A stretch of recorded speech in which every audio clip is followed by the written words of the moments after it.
ബീഹാർ നിയമസഭാ തെരഞ്ഞെടുപ്പിലെ exit poll ഫലം പുറത്തു വന്നിരിക്കുകയാണ്. ബീഹാറിനെ സംബന്ധിച്ചാണെങ്കിൽ ഈ എക്സിറ്റ് പോളുകളുടെ ശവപ്പറമ്പെന്നാണ് ബീഹാർ സംസ്ഥാനം അറിയപ്പെടുന്നത്. കാരണം കഴിഞ്ഞ 2015 നിയമസഭാ തെരഞ്ഞെടുപ്പായാലും 2020 നിയമസഭാ തെരഞ്ഞെടുപ്പായാലും എക്സിറ്റ് പോളുകൾ ഒരു 90% തെറ്റിപ്പോയി എന്നുള്ളത് തന്നെയാണ് നമ്മുടെ ഒരു അനുഭവമുള്ളത്. അതിൽ നമുക്കൊരു എക്സിറ്റ് പോളുകളുടെ ഒരു ആധികാരികത സംബന്ധിച്ച് കാര്യങ്ങൾ മനസ്സിലാക്കണമെങ്കിൽ ആദ്യം അവിടെ സന്ദർശിച്ച സജു എങ്ങനെയാണ് ഈ എക്സിറ്റ് പോളുകളെ നമ്മൾ ആധികാരികത ഒന്ന് മനസ്സിലാക്കണമെങ്കിൽ അവിടുത്തെ ഒരു രാഷ്ട്രീയ കാലാവസ്ഥ, പ്രത്യേകിച്ച് പാറ്റ്ന നഗര കേന്ദ്രങ്ങൾ കൂടുതലുമാണ് രാഷ്ട്രീയക്കാരോടും തേജസ്വി യാദവിനോട് അടക്കമുള്ള ചിരാഗ് പാസ്വാനോടൊക്കെ സജു സംസാരിച്ചിരുന്നു. അതിൽ നിന്ന് ഒരു രാഷ്ട്രീയ കാലാവസ്ഥ ഈ എക്സിറ്റ് പോളുകളുമായി എത്രത്തോളം ഒരു ചേർന്ന് നിൽക്കുന്നതാണ്, അതൊന്ന് പറയാമോ? സുമൂട്ട, ഞാൻ ആദ്യഘട്ട തിരഞ്ഞെടുപ്പ് മുൻപാണ് അവിടെ പോയത്. ഏകദേശം ഒരു 7 ദിവസത്തോളം അവിടെ ഉണ്ടായിരുന്നു.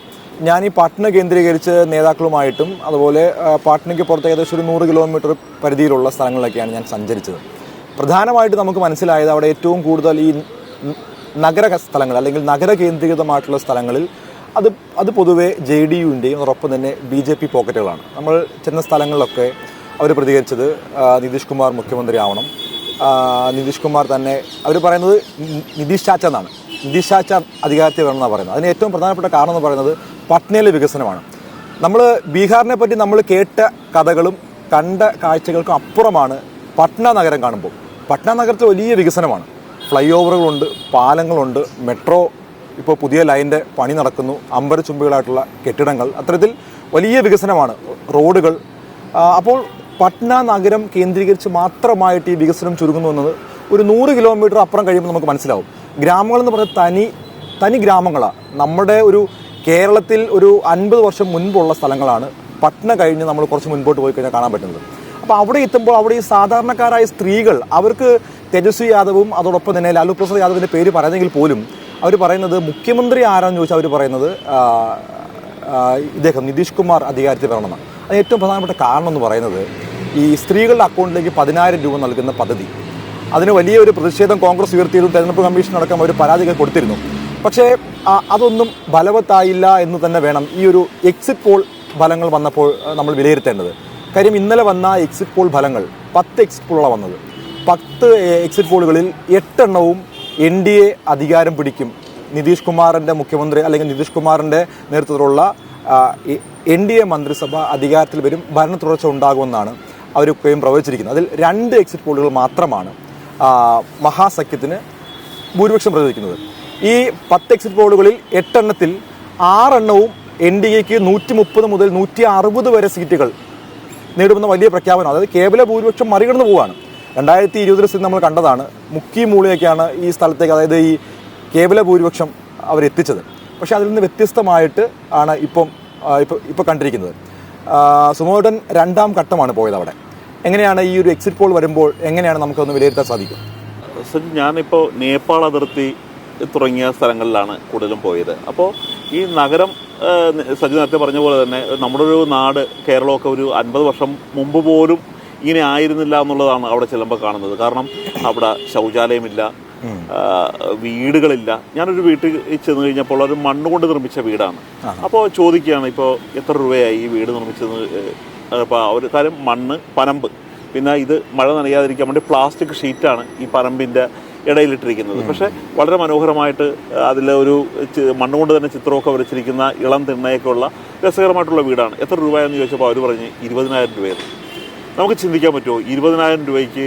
ഇപ്പോൾ കേരളത്തിലൊക്കെ ആണെങ്കിൽ ബാത്റൂമിൽ ടൈലിടാൻ പോലും അതിനേക്കാൾ കൂടുതൽ എത്ര ലക്ഷം വേണം എന്നുള്ളൊരു കാര്യം നമുക്കറിയാവുന്നതാണ്. അപ്പോൾ ഇപ്പോൾ പലപ്പോഴും സജീവ് പറഞ്ഞതുമായി ബന്ധപ്പെട്ട് നോക്കിക്കഴിയുമ്പോഴേ ഈ ഒപ്പം എന്ന് പറഞ്ഞ സിനിമ ഉണ്ടല്ലോ, മോഹൻലാൽ ഒരു അന്ധനായിട്ട് അഭിനയിക്കുന്ന പടം, അതിനകത്ത് മോഹൻലാലിന് കാഴ്ചയില്ല, പക്ഷേ ഈ കൊലപാതകം നടന്നു കഴിഞ്ഞു. പക്ഷേ ഇത് ആരാണ് ആദ്യം കണ്ടത് എന്നുള്ളൊരു കാര്യം പോലീസ് ഉദ്യോഗസ്ഥനായ ചെമ്പൻ ജോസ് മാമുക്കോയോട് ചോദിക്കുകയാണ്. അപ്പോൾ ആദ്യം ആരവിടെ എത്തിയത്? അത് ജയരാമനാണ്. അപ്പോൾ ഇങ്ങനെ കുറേ കാര്യങ്ങൾ ചോദിച്ചതിന് ശേഷം ചോദിക്കുക, അപ്പോൾ ആദ്യം കണ്ടതാരാ? അത് നമ്മളാണ്. അപ്പം അതായത് ഇതുപോലെയാണ് നമ്മൾ അവിടെ ചെന്നിട്ട് നിങ്ങൾ കുടിവെള്ളമുണ്ടോ? കുടിവെള്ളമില്ല. ഈ ചാമ്പ് വൈപ്പ് അടിച്ചാണ് എപ്പോഴും അവർ വെള്ളം എടുത്തുകൊണ്ടിരിക്കുന്നത്. അത് വളരെ മോശം വെള്ളമാണ് അവർക്ക് കിട്ടിക്കൊണ്ടിരിക്കുന്നത്. ശൗചാലയമില്ല, അതിനെല്ലാം പറമ്പുകളിൽ പോകണം.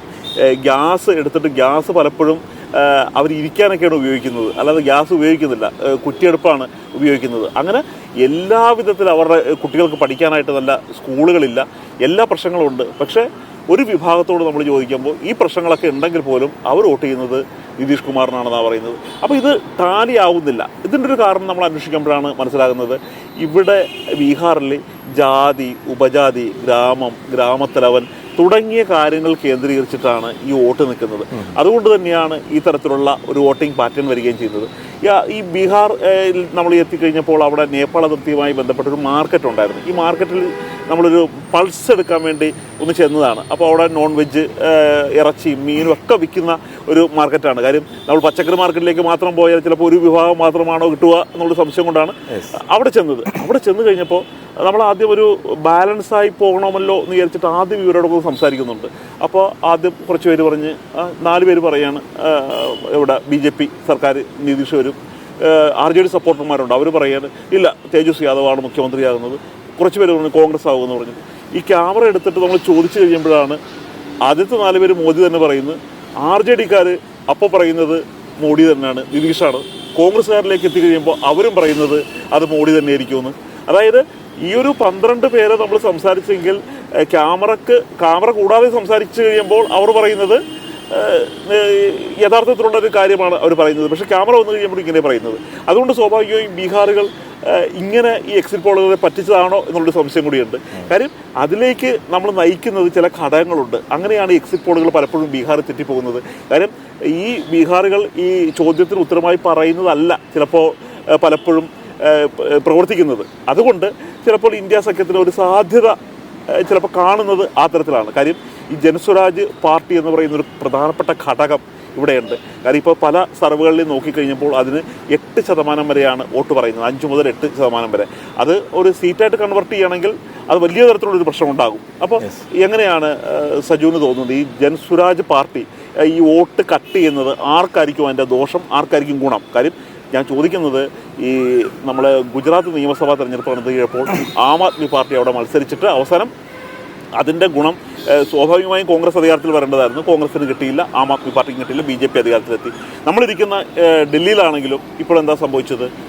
കോൺഗ്രസും ആം ആദ്മി പാർട്ടിയും പരസ്പരം മത്സരിച്ചു, BJP അധികാരത്തിലെത്തി. അപ്പോൾ ഈ ഒരു മൂന്നാമത്തെ ഒരു പാർട്ടിയായി വന്നു കഴിയുമ്പോൾ പലപ്പോഴും നേട്ടം കിട്ടുന്നത് BJPക്കാണ്. അങ്ങനെ തന്നെയാണോ? ജനസ്വരാജ് പാർട്ടിയുടെ പ്രവർത്തകരുമായിട്ട് അവിടുത്തെ സ്ഥാനാർത്ഥികളെയൊക്കെ സജു ഇൻ്റർവ്യൂ ചെയ്തതാണ്. അപ്പോൾ എന്താണ് തോന്നിയത്? സുമോട്ടെ, ഈ ജൻസ്വരാജ് പാർട്ടി ഇപ്പോൾ ഈ എക്സിറ്റ് പോൾ ഫലങ്ങളിൽ വന്നത് 5 മുതൽ 8 സീറ്റുകൾ വരെ പിടിക്കുമെന്നാണ്. അതായത് 3 മുതൽ 5 സീറ്റുകൾ വരുന്ന ചില സർവേ പറയുന്നു, ചിലർ പറയുന്നു 5 മുതൽ 8 സീറ്റുകൾ വരെ പിടിക്കുന്നുള്ളത്. അത് വാസ്തവമാണ്.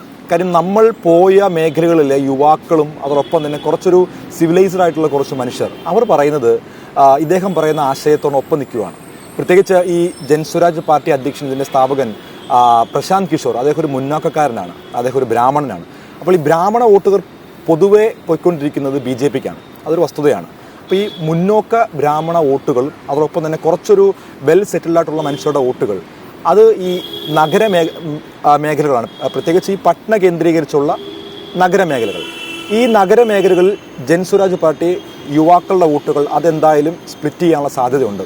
ഒരുപക്ഷെ അതുകൊണ്ടൊക്കെ ആവാം ഈ എക്സിറ്റ് പോൾ ഫലങ്ങൾ വരുമ്പോൾ അങ്ങനെ ഒരു മറിമായം ഉണ്ടായി. പ്രത്യേകിച്ച് ഗ്രൗണ്ട് റിയാലിറ്റിയിൽ നിന്ന് വ്യത്യസ്തമായിട്ടാണ് ഈ ഫലങ്ങൾ വന്നിരിക്കുന്നത്. കാര്യം എനിക്ക് വലിയ അതിശയം തോന്നി. കാര്യം നമ്മൾ ഈ ബീഹാറിൻ്റെ പല ഗ്രാമങ്ങളിൽ ചെല്ലുന്ന, ഇപ്പോൾ സുമോട്ടൻ പറഞ്ഞ പോലെ പോയി കാണുന്ന അവസ്ഥയല്ല ഈ എക്സിറ്റ് പോൾ ഫലങ്ങൾ വന്നത്.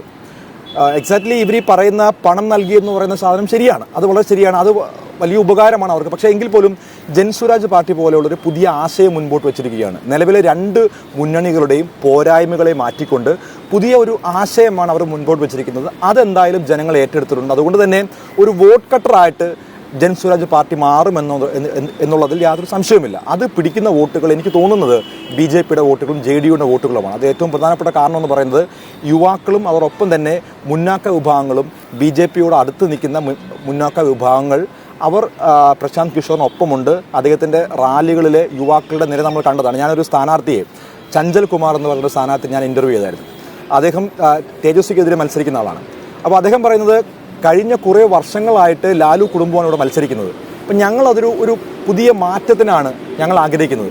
പെട്ടെന്നൊരു വിജയം. അപ്പോൾ ഞാൻ ചോദിച്ചു നിങ്ങൾക്ക് എത്ര സീറ്റ് വരെ വിജയിക്കുമെന്ന് ചോദിച്ചു. അപ്പോൾ അവർ പറഞ്ഞു വിജയ പരാജയങ്ങളല്ല ഞങ്ങൾ ഞങ്ങൾ മുൻപോട്ട് വെക്കുന്നത്, ഞങ്ങളൊരു പുതിയ ആശയം ജനങ്ങൾക്ക് മുമ്പിൽ മുൻപോട്ട് വെക്കുകയാണ്. ജൻ സ്വരാജ് പാർട്ടി, ഗാന്ധിജിയുടെ ഒരു ആശയം, അദ്ദേഹം 3000 കിലോമീറ്ററാണ് നടന്നത്. അപ്പോൾ അത് കൃത്യമായിട്ട് ജനങ്ങൾക്കിടയിൽ ചർച്ചയായിട്ടുണ്ട്. അതെന്തായാലും വോട്ടിൽ പ്രതിഫലിക്കുമെന്നുള്ളതാണ് എൻ്റെ ഒരു പ്രതീക്ഷ. സജു പറഞ്ഞത് പോലെയാണെങ്കിലേ, അത് സജു പറഞ്ഞതിപ്പോൾ പ്രധാനമായും വോട്ട് കട്ട് ചെയ്യുന്നത് പാറ്റ്ന തുടങ്ങിയ നഗരകേന്ദ്രങ്ങളിലാണെന്ന്. കാര്യം പാറ്റ്നയിലേക്ക് നമ്മൾ നോക്കിക്കഴിയുമ്പോൾ അവിടെയുള്ള ആ ജില്ലയിലെ ഒരു 12 സീറ്റിൽ അവിടെ മത്സരിച്ചത് പൂർണ്ണമായ ഒരു മേധാവിത്വം BJPക്കും JDUവിനും ഒക്കെ തന്നെയാണ്. അതേസമയം ഇത് ഒരു ഔട്ടറിലേക്ക് വന്നു കഴിയുമ്പോൾ, ഗ്രാമപ്രദേശങ്ങളിലേക്ക് വന്നു കഴിയുമ്പോഴാണ് RJDക്ക് വലിയ സ്വാധീനം ഉണ്ടാകുന്നത്. പ്രത്യേകിച്ച് കിഷൻഗഞ്ച്, അരാരിയ, പൂർണിയ തുടങ്ങിയ ജില്ലകളിലേക്കാണ് ന്യൂനപക്ഷങ്ങൾ തിങ്ങി താമസിക്കുന്നിടത്താണ് RJDക്ക് വ്യക്തമായ ഒരു RJD ഇന്ത്യ സഖ്യത്തിന് കൃത്യമായ ഒരു മേലുവിലാസവും വളരെ ശക്തമായ ഒരു വോട്ടും ഉള്ളത്. മാത്രമല്ല അതിൽ തന്നെ പല വോട്ടുകളും കഴിഞ്ഞ പ്രാവശ്യം തന്നെ 12 വോട്ടിന് ജയിച്ചവരുണ്ട്, 412 വോട്ടിന് ജയിച്ചവരുണ്ട്, 416 വോട്ടിന് ജയിച്ചവരുണ്ട്. അങ്ങനെയൊക്കെ എടുത്തു നോക്കിക്കഴിയുമ്പോൾ ഈ SIR എത്രത്തോളം ആണ് പ്രശ്നം സൃഷ്ടിക്കുന്നത് എന്നുള്ളൊരു കാര്യം നമുക്ക് നോക്കേണ്ടി വരും. കാരണം സാധാരണ ഒരു കേരളത്തിലൊക്കെ ആണെങ്കിൽ ഒരു 182 ബൂത്തുകളൊക്കെയാണ് ഉണ്ടാകാറുള്ളത്. പക്ഷേ ബീഹാറിലേക്ക് ചെന്ന് കഴിയുമ്പോൾ 365 മുതൽ 368 ബൂത്ത് വരെയൊക്കെയാണ് ഉള്ളത്. ഒരു ബൂത്തിൽ നിന്നും ഒരാളെ ഒഴിവാക്കിയാൽ പോലും, അല്ലെങ്കിൽ ഇത്തരത്തിൽ ഒരാളെ ഒന്ന് മാറ്റി ചെയ്താൽ പോലും വലിയ തരത്തിലുള്ള ഒരു മാറ്റമായിരിക്കും അവിടെ ഉണ്ടാകുന്നത്. Saju പറഞ്ഞതുപോലെയാണെങ്കിൽ Jan Swaraj party vote cut ചെയ്യുന്നത്, അതിൻ്റെ ഗുണം കിട്ടാൻ പോകുന്നത് RJDക്കായിരിക്കും. പിന്നെ ഈ മഹിളകളുടെ അവർക്ക് 10,000 രൂപ കൊടുക്കുന്നത്, അത് വലിയ തരത്തിലുള്ളൊരു ഗുണം BJPക്ക് അനുകൂലമായിട്ടുള്ള ഒരു ട്രെൻഡ് ഉണ്ടാക്കിയിട്ടുണ്ട്. അത് നമുക്കത് കണ്ടില്ല എന്ന് നമുക്ക് നടിക്കാൻ പറ്റില്ല. പക്ഷേ എങ്കിൽ പോലും ഈ തരത്തിലുള്ള ജനസ്വരാജ് പാർട്ടിയുടെ ഒരു വോട്ട് കട്ട് ചെയ്യുന്നത്, അത് BJPയുടെ വോട്ടാണ് കട്ട് ചെയ്തതെങ്കിൽ ഈ തരത്തിലുള്ള സർവേകൾ എല്ലാം ഒരു ഈ സർവേകളെല്ലാം നമുക്ക് കണ്ണടച്ച് വിശ്വസിക്കേണ്ട എന്ന് തന്നെ പറയേണ്ടി വരും. കാരണം ഈ 2015ഉം 2020ലും ഉണ്ടായ സർവേ ഫലങ്ങൾ പാളിയതുപോലെ തന്നെയായിരിക്കും അവിടെ സംഭവിക്കുക. പക്ഷേ ജനസ്വരാജ് പാർട്ടിക്ക് വലിയ ചലനങ്ങൾ സൃഷ്ടിക്കാൻ കഴിഞ്ഞില്ലെങ്കിൽ ഒരു NDAക്ക് തന്നെയായിരിക്കും ആ തരത്തിലുള്ളൊരു മേൽക്കൈ ഉണ്ടാകുക എന്നുള്ളൊരു കാര്യമാണ് നമുക്ക് ഏകദേശം മനസ്സിലാവുന്നത്. പക്ഷേ എങ്കിൽ പോലും ഈ ജംഗിൾ രാജ്, കാട്ടുഭരണം എന്ന് പറഞ്ഞിട്ടാണ് പലപ്പോഴും നരേന്ദ്രമോദിയും അമിത്ഷായും എല്ലാം ബീഹാറിൽ പ്രചരണം നടത്തിക്കൊണ്ടിരിക്കുന്നത്. ഈ കാട്ടുഭരണം കഴിഞ്ഞിട്ട് 20 വർഷം കഴിഞ്ഞു. പക്ഷെ അപ്പം ജനങ്ങൾ ചോദിക്കുന്നുണ്ട്, ഈ കാട്ടുഭരണമെന്ന് നിങ്ങൾ പറഞ്ഞ സമയത്ത് ഞങ്ങൾക്ക് ജോലി ഉണ്ടായിരുന്നു, ഇപ്പോൾ അവിടുത്തെ പഞ്ചസാര മില്ലുകൾ അടച്ചു കഴിഞ്ഞു, അവിടുത്തെ പ്രധാന ഫാക്ടറികളെല്ലാം അടച്ചു പൂട്ടിക്കഴിഞ്ഞു. അങ്ങനെ ജനത്തിന് തൊഴിലില്ലാത്ത ഒരു അവസ്ഥ തന്നെയാണുള്ളത്. അതുകൊണ്ട് ഈ ഒരു സാഹചര്യത്തിലാണ് എക്സിറ്റ് പോളുകളെ നമുക്ക് വിലയിരുത്തേണ്ടി വരിക. ഈ തരത്തിലുള്ള ഈ NDAയുടെ വോട്ട് ജനസ്വരാജ് പാർട്ടി കട്ട് ചെയ്യുകയാണെങ്കിൽ സ്വാഭാവികമായും RJDക്ക് ഒരു കൃത്യമായ ഒരു മേൽക്കൈ ഉണ്ടാകും, ഇന്ത്യ സഖ്യത്തിന് മേൽക്കൈ ഉണ്ടാകും. അതേപോലെ തന്നെ ഇതിൽ മറ്റൊരു ഫാക്ടറായി വരുന്നത് കോൺഗ്രസിൻ്റെ വോട്ടുകളാണ്, കോൺഗ്രസിൻ്റെ സീറ്റുകളാണ്. കോൺഗ്രസ് കഴിഞ്ഞ തവണ 70 സീറ്റിൽ മത്സരിച്ചിട്ട് 19 സീറ്റുകൾ മാത്രമാണ് നേടാൻ കഴിഞ്ഞത്. അതേസമയം ഇത്തവണ ഒരു 60 സീറ്റോളം മത്സരിക്കുന്നുണ്ട്. അതിൽ കോൺഗ്രസ് ഒരു 30ഓളം സീറ്റുകളെങ്കിലും ജയിച്ചാൽ സ്വാഭാവികമായും അധികാരത്തിലെത്തുന്നത് ഇന്ത്യ സഖ്യം തന്നെയായിരിക്കും. അങ്ങനെയാണെങ്കിൽ എക്സിറ്റ് പോള് അവിടെ തെറ്റാൻ സാധ്യതയുണ്ട്. അങ്ങനെ ജനസ്വരാജ് പാർട്ടി, കോൺഗ്രസ്, മഹിളകളുടെ ഒരു പ്രത്യേക വോട്ട് ബാങ്കായി തന്നെ മാറിയിരിക്കുകയാണ് മഹിളകൾ. ഈ തരത്തിൽ നേരത്തെ മധ്യപ്രദേശിലും മഹാരാഷ്ട്രയിലുമൊക്കെ മഹിളാ ലാഡ്ലി പദ്ധതികൾ നടപ്പാക്കിയിട്ടുണ്ട്. ഇങ്ങനെ ഈ ഒരു 3 ഘടകങ്ങളായിരിക്കും പ്രധാനമായും ഈ തെരഞ്ഞെടുപ്പിനെ ബാധിക്കാൻ പോകുന്നത്. എക്സിറ്റ് പോളുകൾ ശരിയോ തെറ്റോ എന്നുള്ളത് ഈ പ്രധാനപ്പെട്ട ഈ 3 ഘടകങ്ങളെ തന്നെ ആശ്രയിച്ചായിരിക്കും ഇരിക്കുക.